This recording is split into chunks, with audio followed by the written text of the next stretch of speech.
Buon venerdì pomeriggio a tutti. Molti appassionati che seguono il mio sito web da ormai 15 anni mi hanno scritto perché vorrebbero che riproponessi anche alcune recensioni di prodotti che ho già testato. Per questo motivo, questa volta ho deciso di presentarvi le mie impressioni riguardo un binocolo che rappresenta la fascia economica di una nota azienda del settore.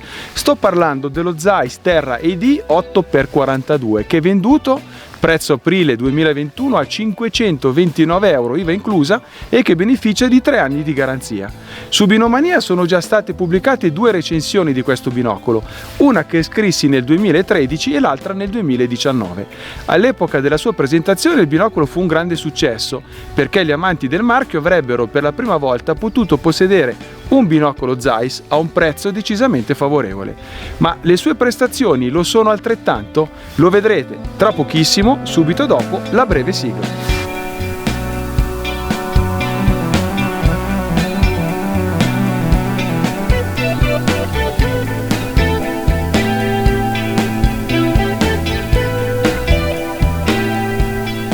Il binocolo è disponibile in 2 formati, 8x42 e 10x42.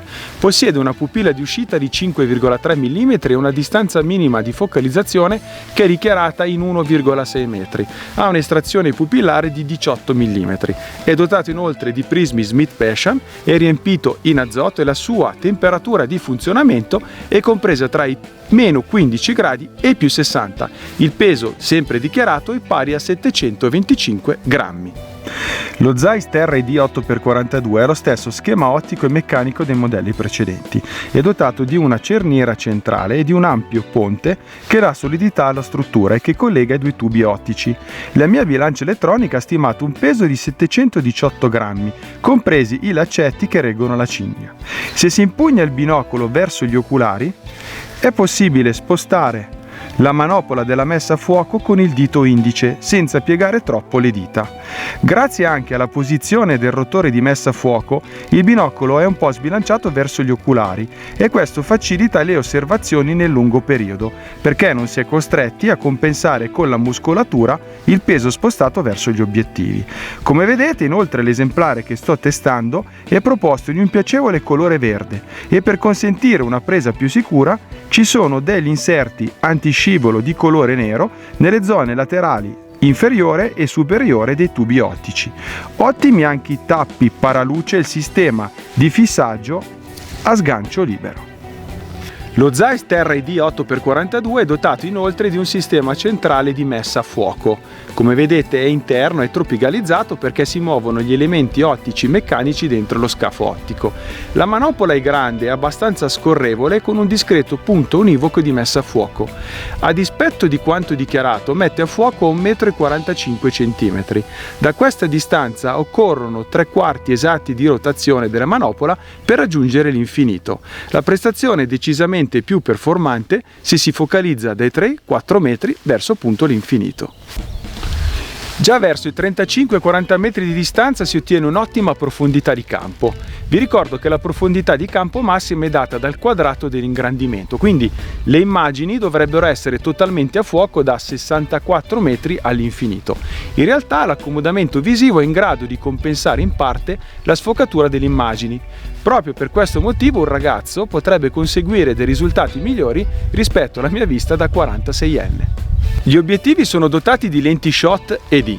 Non raggiungono la luminosità, la nitidezza e il contrasto della serie Victory, ma sono molto performanti nella loro fascia di prezzo. Inoltre, grazie alla tonalità calda, si ha un'accentuazione del microcontrasto anche in presenza di una leve foschia. Gli oculari invece sono abbastanza grandi, il diametro della lente di campo è di 23 mm e hanno un paraluce in gomma estraibile con 4 posizioni: battuta, prima posizione, seconda posizione, estrazione finale. Non sono grandangolari ma forniscono un campo di 125 mm, sono quindi 7,1 gradi di campo reale. Ricordo ad esempio che lo Zeiss Conquest HD di pari formato inquadra 7,3 gradi, quindi non molti di più. Per avere un campo ultra grandangolare è necessario investire un prezzo 4 volte superiore e acquistare ad esempio lo Zeiss Victory SF 8x42 che ne inquadra 8,5. I primi sono degli Smith Passion in vetro BH4. La pupilla di uscita si è rilevata circolare. È presente pochissima vignettatura ai bordi, quasi inesistente direi, e pochi riflessi. Alla distanza interpupillare di 65 mm, quella tra gli oculari è di 19,3. Ho calcolato inoltre un intervallo di regolazione della distanza interpupillare che per questo esemplare è compreso tra i 57,6 mm e i 76. Il trattamento antiriflesso, spero che lo vediate, è di un piacevole color verde violaceo. Non raggiunge la qualità degli Zeiss Conquest HD, ad esempio, ma è un valido rappresentante nella sua fascia di prezzo. Passo ora a descrivervi le aberrazioni cromatiche e geometriche che ho riscontrato durante l'utilizzo sul campo. Al centro del campo il cromatismo residuo è ben corretto, soprattutto se si osserva durante una giornata limpida.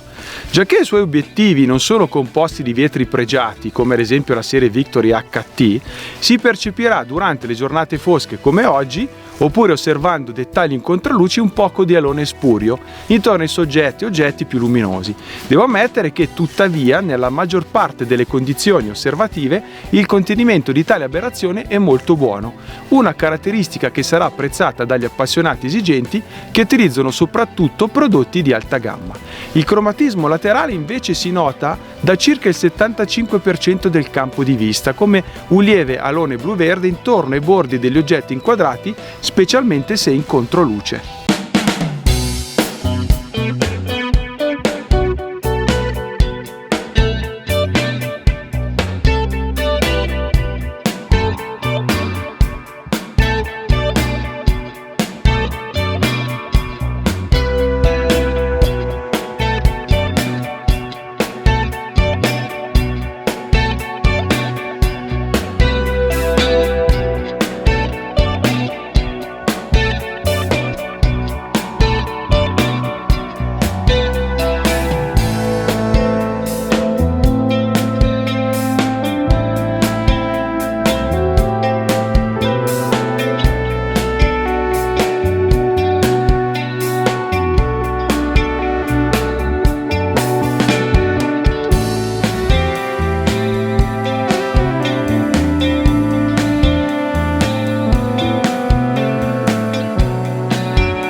Gli oculari di questo esemplare mi sono parsi più corretti per quanto riguarda la distorsione lineare che quella angolare. Rammento ai lettori che la distorsione si evidenzia quando le immagini curvano i bordi del campo. Per questo motivo, per verificarne la presenza, ho osservato le pareti di un condominio e ruotando il binocolo di 90 gradi i cavi elettrici di un traliccio. Il binocolo in questo caso mostra un po' di distorsione lineare a cuscinetto, oserei dire un 5% a partire dall'85% era al centro del campo di vista. Ininfluente invece la distorsione angolare di ingrandimento. Questa aberrazione si evidenzia quando gli oggetti cambiano la propria dimensione più ci si sposta verso i bordi. Potete fare qualche prova analizzando ad esempio le sfere aeree di segnalazione dei cavi elettrici. Nell'uso astronomico si evidenzia un po' di coma a partire da circa il 75% del campo di vista. Tale condizione è più evidente con le stelle di seconda e di terza magnitudine. Per quanto concerne le mie impressioni pratiche sul campo, negli ultimi 9 anni posso confermarvi di aver osservato in una decina di Zeiss Terra ID. E seppur nell'ultimo periodo siano apparsi nuovi prodotti performanti in tale fascia di prezzo, lo Zeiss Terra appare ancora un'ottima soluzione. Di certo non ha un contrasto e una nitidezza paragonabile a un binocolo da 1200 euro, come ad esempio la serie Conquest, e la meccanica si basa ovviamente su alcuni compromessi costruttivi.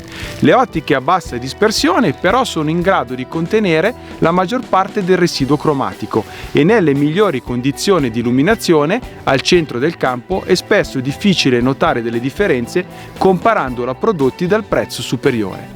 La posizione della manopola di messa a fuoco è molto comoda ed è quasi allineata con l'indice. La corsa è abbastanza breve, non ho notato giochi o frizioni. Avrei preferito che il sistema dei paraluce degli oculari fosse un po' più fluido, ma rimane comunque funzionale. Giudico lo Zeiss Terra ID un binocolo di fascia medio-bassa, maturo e pronto a un intenso utilizzo outdoor. Nell'uso crepuscolare è inferiore a un binocolo di alta gamma, come ad esempio il fratello Conquest HD. Un paragone con un esemplare di Zeiss 8x42 HT ha ovviamente esibito la superiorità del top di gamma Zeiss, ma stiamo parlando di un binocolo che costa 2.400 euro contro un binocolo che ne costa poco più di 500. È giunto il momento di parlare dei pregi e difetti dello Zeiss Terra ID 8x42. Innanzitutto direi che è robusto ed ergonomico, ha un prezzo interessante per chiunque voglia ad esempio entrare in possesso di un prodotto marchiato Zeiss. L'assistenza post vendita, una grossa reperibilità del prodotto nelle armerie e nei negozi specializzati. Mantiene anche molto bene il valore nell'usato, ha la presenza di ottiche a bassa dispersione, un ottimo contenimento della distorsione, è ben curato sia per le rifiniture che nell'assemblaggio, ha prismi di buona qualità e un buon trattamento antiriflesso. Per quanto riguarda i difetti, non ha oculari asferici, quindi il campo è un po' curvo, i paraluci degli oculari sono un po' duri, come vi ho già anticipato, da ruotare, e nell'uso astronomico si nota la coma ai bordi del campo. Ha un campo apparente inferiore ad alcuni prodotti della concorrenza in tale fascia di prezzo. Termino qui questa video recensione confermandovi che lo Zeiss Terra ID si è ancora una volta rilevato un ottimo binocolo per iniziare a osservare con profitto la natura. Consente ai possessori di entrare nel mondo Zeiss senza un eccessivo esborso economico e vi assicuro che nelle giornate limpide e assolate non farà rimpiangere prodotti dal costo decisamente superiore. Anche questa volta sono giunto alle medesime conclusioni di anni fa.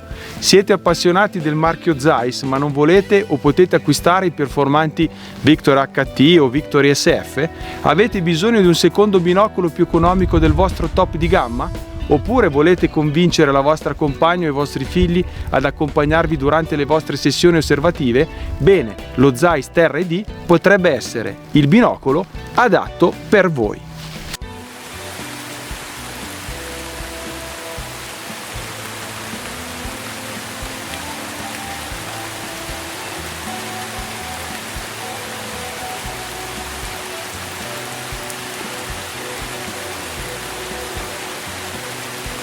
Qui è iniziato a piovere, concludiamo rapidamente. Ringrazio ancora una volta il dottor Achille Berti e Andy De Santis di Bignami per aver fornito il binocolo oggetto di questo test, consentendomi nel contempo di citare le mie impressioni imparziali senza alcuna forzatura. Vi ripeto il prezzo: lo Zeiss Terra ID costa nel mese di aprile dell'anno 2021 529 euro IVA inclusa, con 3 anni di garanzia. Noi ci vediamo venerdì prossimo alle ore 20 con una nuova recensione e ormai tutti i giorni sul sito ufficiale www.binomania.it con articoli, impressioni, indiscrezioni, reportage e altro ancora. Un caro saluto da Pier Giovanni Salimbeni e buone osservazioni a tutti.